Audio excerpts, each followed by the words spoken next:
Good afternoon. Welcome to the Midday Mull for Monday, the 12th of January. With McShane, we're working our way through the book of Acts today, reading chapter 12, which begins describing how King Herod, arrested James, the brother of John, and had him executed, one of the apostles and leaders of the church. When he saw that this pleased the leadership of Israel, he arrested Peter. But miraculously, an angel came and set Peter free at night. God's not going to be dictated to by anyone, no matter how powerful they are. Herod then goes up to Caesarea, where a delegation from Tyre and Sidon come to him. They want to restore relationships. There's tension and it's affecting them. Reading from verse 21. On the appointed day, Herod, wearing his royal robes, sat on his throne and delivered a public address to the people. They shouted, "This is the voice of a God, not of a man." Immediately, because Herod did not give praise to God, an angel of the Lord struck him down, and he was eaten by worms and died. Another read that's interesting little glimpse. Now, we need to remember, Luke, despite being a doctor, is not writing a medical journal article to describe exactly what the condition was.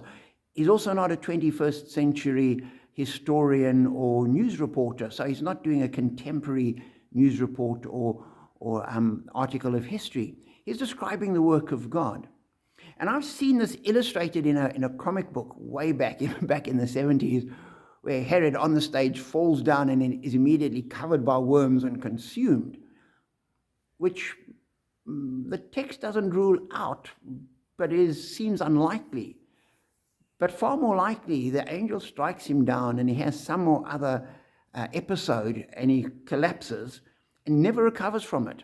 And over time ends up with a wound or something that goes septic, and maggots get into it, and the maggots then eat him and he dies. And it might well have been a couple of months later. It didn't all have to happen on one day. No matter how one interprets it, the bottom line is you don't thumb your nose at God and get away with it. And that's a great encouragement. Everyone will be held accountable. And all those people around the world, no matter how powerful they are, no matter how they might be able to dispose of people at will, as Herod was able to, ultimately they will be held accountable. Herod was held accountable in a temporal context, that the angel struck him down and he died. But everyone else will end up facing judgment and have to account for what they've done. So nobody gets away with anything. And for me, going through a complicated world with so many bad people all around, that's good news. But even better news for us is we wouldn't get away with it either, except for Christ. And where we would have been judged and would be found wanting and would be as guilty as anyone else, we look to Christ and he takes that guilt from us. And when we face judgment and when we are held accountable, Christ says, I've paid that account.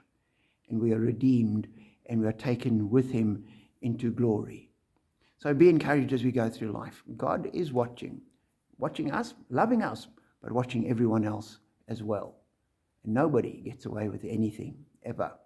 Be blessed.